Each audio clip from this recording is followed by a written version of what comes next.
इसी बीच उनकी बड़ी बेटी पानी का लोटा वापस ले जाने के लिए आई, किंतु अभी भी मेरी गिलास में पानी भरा था। उसने मेरी ओर देखा और लगा कि उसकी आंखें मुझसे पूछ रही हों कि मैंने पानी क्यों नहीं पिया। मैंने अपनी नज़रें उधर से हटा ली। पानी का लोटा गिलास वहीं छोड़कर चली गई। शायद उसे उम्मीद थी कि मैं बाद में पी लूँगा। अब तक मैं इस परिवार के बारे में बहुत कुछ जान चुका था और मेरे मन में दया के भाव भी आ रहे थे। खैर, ब्राह्मण ने मुझे एक जोड़ी जनेऊ दिया तथा कागज पर एक मंत्र लिख कर दिया और कहा कि जनेऊ पहनते समय इस मंत्र का उच्चारण अवश्य करें। मैंने सोच समझकर 500 रुपए का नोट ब्राह्मण की ओर बढ़ाया तथा जेब और पर्स में एक का सिक्का तलाशने लगा। मैं जानता था कि 500 रुपए एक जोड़ी जनेऊ के लिए बहुत अधिक है, पर मैंने सोचा कि इसी बहाने इनकी थोड़ी मदद हो जाएगी। ब्राह्मण हाथ जोड़कर मुझसे बोले कि जजमान, 500 रुपए का फुटकर तो मेरे पास नहीं है। मैंने कहा, अरे फुटकर की आवश्यकता नहीं है, आप पूरा ही रख लीजिए। तो उन्होंने कहा, नहीं, बस मुझे मेरी मेहनत भर का 21 रुपया दे दीजिए। मुझे उनकी ये बात अच्छी लगी कि गरीब होने के बावजूद वो लालची नहीं है, पर मैंने भी 500 का ही देने का सोच लिया था। इसलिए मैंने कहा कि फुटकर तो मेरे पास भी नहीं है, आप संकोच मत कीजिए, पूरा रख लीजिए, आपके काम आएगा। उन्होंने कहा, अरे नहीं, मैं संकोच नहीं कर रहा, आप इसे वापस रखिए। जब कभी आपसे दोबारा मुलाकात होगी तब 21 रुपए दे दीजिएगा। इस ब्राह्मण ने तो मेरी आंखें नम कर दी। उन्होंने कहा कि शुद्ध जनेऊ की एक जोड़ी पर 13-14 रुपए की लागत आती है।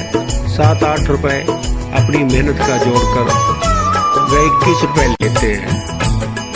कोई एक का सिक्का ना होने की बात कहकर 20 रुपए ही देता है।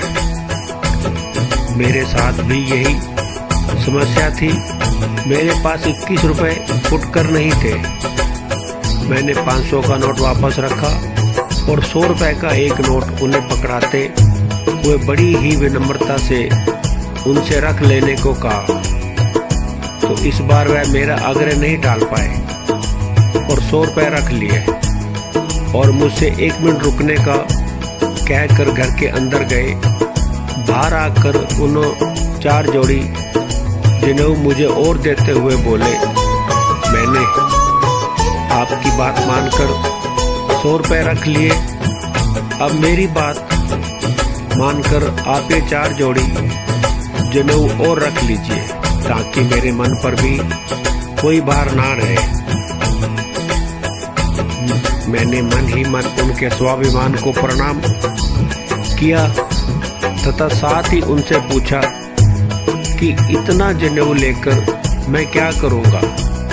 तो वो बोले कि मकर संक्रांति, पितृ विसर्जन, चंद्र और सूर्य ग्रहण, घर पर किसी हवन पूजन, संकल्प, परिवार में शिशु जन्म के सूतक आदि अवसरों पर जनेऊ बदलने का विधान है।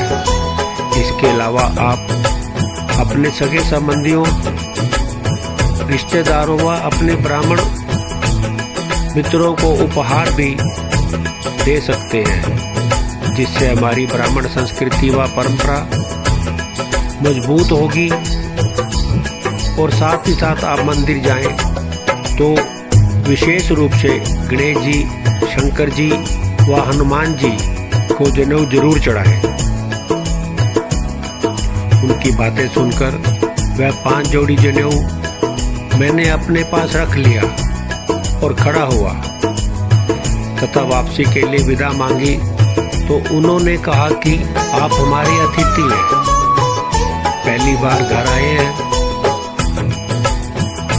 हम आपको खाली कैसे जाने दे सकते हैं। इतना कहकर उन्होंने अपनी बिटिया को आवाज लगाई। वह बाहर निकली तो ब्राह्मण देव ने उनसे इशारे में कुछ कहा तो वह उनका इशारा समझकर जल्दी से अंदर गई और एक बड़ा सा डंडा लेकर बाहर निकली। डंडा देखकर मेरे समझ में नहीं आया कि मेरी कैसी विदाई होने वाली है। अब डंडा उसके हाथ से ब्राह्मण देव ने अपने हाथों में लिया और मेरी ओर देखकर मुस्कुराए। जवाब में मैंने भी मुस्कुराने का प्रयास किया। वह डंडा लेकर आगे बढ़े तो मैं थोड़ा पीछे हट गया। उनकी बिटिया उनके पीछे पीछे चल रही थी। मैंने देखा कि दरवाजे के दूसरी तरफ 2 पपीते के पेड़ लगे थे। डंडे की सहायता से उन्होंने एक पका हुआ पपीता तोड़ा। उनकी बिटिया वह पपीता उठाकर अंदर ले गई और पानी से धोकर एक कागज में लपेटकर मेरे पास ले आई और अपने नन्हे नन्हे हाथों से मेरी ओर बढ़ा दिया। उसका निश्चल अपनापन देखकर मेरी आंखें भर आई। मैं अपनी भीग चुकी आंखों को उससे छुपाता हुआ दूसरी ओर देखने लगा। तभी मेरी नजर पानी के उस लोटे और गिलास पर पड़ी जो अभी भी वहीं रखा था। इस छोटी सी बच्ची का अपनापन देखकर मुझे अपने पानी ना पीने पर गलानी होने लगी। मैंने झट से एक टुकड़ा गुड़ उठाकर पानी का गिलास लेकर और सारा पानी एक ही सांस में पी गया। धन्यवाद।